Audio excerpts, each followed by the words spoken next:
Ketika Tuhan Yesus ditanya oleh murid-muridnya, apa tanda kedatanganmu dan tanda kesudahan dunia ini?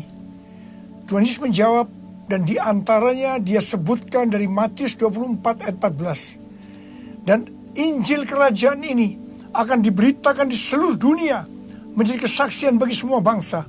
Sesudah itu barulah tiba kesudahannya. Jadi Tuhan Yesus akan datang kembali kalau Injil kerajaan sudah diberitakan ke seluruh dunia menjadi kesaksian bagi semua bangsa. Tuhan Yesus pasti datang kembali. Amin. Karena itu dia memberikan amanat agung kepada murid-muridnya. Tuhan Yesus menyuruh murid-muridnya pergi menginjil dan menjadikan semua bangsa itu murid Tuhan Yesus. Siapa yang dimaksudkan dengan murid Tuhan Yesus? Murid Tuhan Yesus adalah mereka-mereka yang hidupnya sama seperti Kristus telah hidup. Karena mereka hidup sama seperti Kristus telah hidup, maka mereka akan menjadi serupa dengan gambar Yesus. Goal kita sebagai orang Kristen adalah menjadi serupa dengan gambar Yesus. Artinya menjadi murid Tuhan Yesus. Kalau kita melihat penginjilan untuk melakukan amanat agung Tuhan Yesus dilakukan secara global. Sekali lagi saya mau katakan, kalau kita melihat penginjilan untuk melakukan amanat agung Tuhan Yesus dilakukan secara global, itu merupakan tanda bahwa Tuhan Yesus akan datang kembali. Aku percaya berkat-Mu atasku melimpah, kebajikan, kemurahan selalu mengikutiku. Ku puji, ku sembah Kau Tuhan. Ku puji, ku sembah Kau Tuhan. Ku puji, ku sembah Kau Yesus. Kita baru saja menyelesaikan puasa nasional selama 40 hari. Dari tanggal 1 Maret sampai dengan 9 April 2020. Puasa ini diumumkan oleh Jaringan Doa Nasional dengan persetujuan aras-aras nasional di Indonesia, yang menjadikan puasa ini puasa nasional untuk menyambut Paskah. Pada tanggal 2 Maret 2020, berarti sehari setelah memulai puasa, Bapak Presiden Jokowi mengumumkan bahwa COVID-19 masuk ke Indonesia. Jadi selama 40 hari berpuasa, hal-hal ini yang terjadi. COVID-19 sebagai pandemi yang menyebar ke seluruh dunia. Hidup sudah tidak nyaman lagi karena tidak banyak pilihan. Di rumah saja. Kita dikejutkan oleh berita banyak orang-orang yang kita kenal terinfeksi COVID-19 dan tidak sedikit dari mereka yang meninggal. Ekonomi dunia mulai memasuki resesi. Banyak orang-orang yang kehilangan pekerjaan. Orang-orang dalam keadaan ketakutan, kekhawatiran, dan kepanikan. Saya akan sharing apa yang melatar belakangi puasa nasional 40 hari ini. Pada tanggal 27 Mei 2017, ada pertemuan bersejarah di Jenewa, Swiss. Pertemuan ini bermaksud untuk mengatasi perpecahan internal yang memisahkan orang-orang Kristen. Untuk itu, 25 para pemimpin dari organisasi-organisasi dunia hadir pada waktu itu. Mereka mewakili 4 organisasi. Yang pertama, Dewan Gereja-Gereja Sedunia. Yang kedua, Persekutuan Pentakosta Dunia. Yang ketiga, Aliansi Injili Sedunia. Dan yang keempat, Pejabat Vatikan mewakili Paus. Pertemuan ini menghasilkan kesepakatan bahwa mereka akan menjalankan misi Tuhan bersama-sama. Haleluya! Tahun 2018, Indonesia merespon pertemuan tersebut di atas dengan cara para pemimpin Kristen dan Katolik berkumpul di Brastagi, Sumatera Utara, dan menghasilkan kesepakatan untuk melakukan misi Tuhan bersama-sama, yang artinya melakukan amanat agung Tuhan Yesus bersama-sama. Bagi saya, dengan kejadian ini, melakukan amanat agung bersama-sama bukan sebuah wacana, tetapi itu merupakan sebuah kenyataan dan sedang terjadi. Tuhan Yesus menyuruh gerejanya pergi menginjil dan menjadikan semua bangsa murid Tuhan Yesus. Ini adalah amanat agung Tuhan Yesus. Pada bulan Januari 2020, para pemimpin gereja berkumpul lagi untuk membahas bentuk konkret dari melakukan amanat agung bersama-sama. Para pemimpin yang hadir dalam pertemuan itu tersentak ketika saya bersaksi bahwa saya diundang ke Brasil untuk acara The Sun Brasil karena ada kegerakan anak-anak muda yang fenomenal. Untuk acara The Sun Brasil ini, mereka menyediakan satu stadion di Sao Paulo dengan kapasitas sekitar 80.000 orang.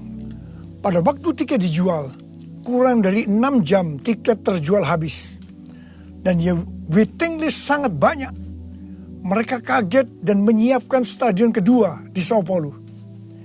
Tiket stadion yang kedua habis terjual sekitar 3 hari. Dan masih banyak yang waiting list. Akhirnya mereka mencari stadion yang ketiga di Brasilia, ibu kota Brasil. Jumlah anak-anak muda yang hadir sekitar 180.000 orang dengan umur rata-rata 24 tahun. Acara The Sun Brasil diadakan pada tanggal 8 Februari 2020 dari jam 10 pagi sampai jam 10 malam selama 12 jam non-stop. Pujian, penyembahan, dan khotbah saling bergantian. Terjadi kebangunan rohani yang fenomenal di antara anak-anak muda. Saya ke sana untuk mengimpartasikan Pentakosta yang ketiga. Setelah kami semua mendengar kesaksian tentang Brasil ini, maka bentuk konkret apa yang akan kita lakukan untuk melakukan amanat agung ini diputuskan setelah saya pulang dari Brasil. Ketika di Brasil, saya bertemu dengan para pemimpin Kristen. Dan kita semua sepakat bahwa Indonesia dan Brasil akan dipakai Tuhan untuk memimpin gerakan anak-anak muda. Haleluya!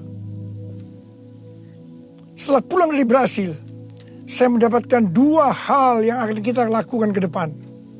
Yang pertama, gerakan ini akan dimotori oleh anak-anak muda. Yang kedua, kita harus puasa selama 40 hari. Dari tanggal 1 Maret sampai dengan 9 April 2020. Dalam puasa 40 hari ini, saya mendapatkan nubuatan dari Chuck Pierce, di mana pada tanggal 26 Januari dia bernubuat bahwa dia melihat ada satu wabah yang besar yang datang menyerbu untuk menguji kita sampai Paskah. Apa yang saudara rasakan selama puasa 40 hari ini? Bagi saya, melalui pandemi COVID-19 ini, saya oleh Tuhan dibersihkan, dimurnikan, disucikan. Yang pasti semua ini sangat menyakitkan. Saya percaya kita juga akan mengalami hal yang sama.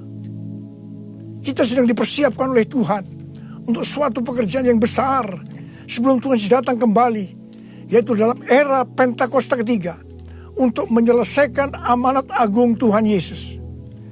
Saya akan mengajak saudara untuk melanjutkan puasa ini dari tanggal 10 April sampai 28 Mei 2020. Cindy Jacob bernubuat dalam acara Global Communion Service bahwa dari Paskah sampai peringatan hari Pentakosta, Tuhan akan mempersiapkan gerejanya untuk memasuki Pentakosta ketiga, di mana akan terjadi penuaian jiwa yang luar biasa. Mujizat-mujizat akan terjadi di seluruh dunia. Kesembuhan juga terjadi luar biasa. Pohon-pohon yang berbicara tentang bangsa-bangsa akan digoncang-goncang. Dan buah dari pohon itu, yaitu tuaian, akan jatuh. Dan dikatakan, jangan sampai buah itu membusuk. Chuck Pierce juga bernubuat bahwa dengan tuntunan Tuhan selama 49 hari, dari Paskah sampai Pentakosta, kita harus mendeklarasikan kemenangan. Kita memasuki peperangan rohani melawan iblis. Chuck Pierce minta agar secara profetis kita menumpangkan tangan pada bagian belakang pintu masuk rumah kita dan menghardik kuasa kegelapan yang akan menyerang keluarga kita. Kita katakan, pergi di dalam nama Tuhan Yesus. Darah Tuhan Yesus melindungi kita. Akan terjadi pemulihan kasih karunia Tuhan. Dan akan terjadi gerakan pengampunan yang dahsyat melalui gerejanya. Saya percaya itu akan membuat gereja Tuhan menjadi satu. Unity. Karena gereja Tuhan harus unity. Gereja Tuhan harus menjadi satu hati. Gereja tidak boleh saling menjelekkan. Gereja tidak boleh saling menghakimi. Gereja tidak boleh saling menuduh. Gereja tidak boleh saling menyerang. Karena sesuai dengan Yohanes 17, bahwa unity atau kesatuan hati adalah kunci utama untuk penuaian jiwa. Dan kita sekarang sedang menyelesaikan amanat agung. Setelah itu Tuhan Yesus datang kembali. Mari angkat tangan saudara, kita berdoa. Tuhan, Engkau ingatkan hari-hari ini kami di tengah-tengah era Pentakosta ketiga. Kami diminta oleh Tuhan, disuruh oleh Tuhan untuk menyelesaikan amanat agung Tuhan Yesus. Ya Bapa, Engkau mengendaki kami bersatu, menjadi satu hati, unity. Karena unity adalah kunci utama untuk penuaian jiwa. Bapa, Hamba berdoa buat rekan-rekan kami semua, gereja-gereja Tuhan yang ada di Indonesia. Biar kami semua unity, satu hati untuk menyelesaikan amanat agung Tuhan Yesus. Berkati kami semua. Tuhan, anak-anak-Mu diberkati. Engkau menyembuhkan mereka yang sakit. Sembuh dalam nama Yesus. Sembuh dalam nama Yesus. Sembuh dalam nama Yesus. Terima kasih Tuhan. Dalam nama Yesus kami berdoa. Amin.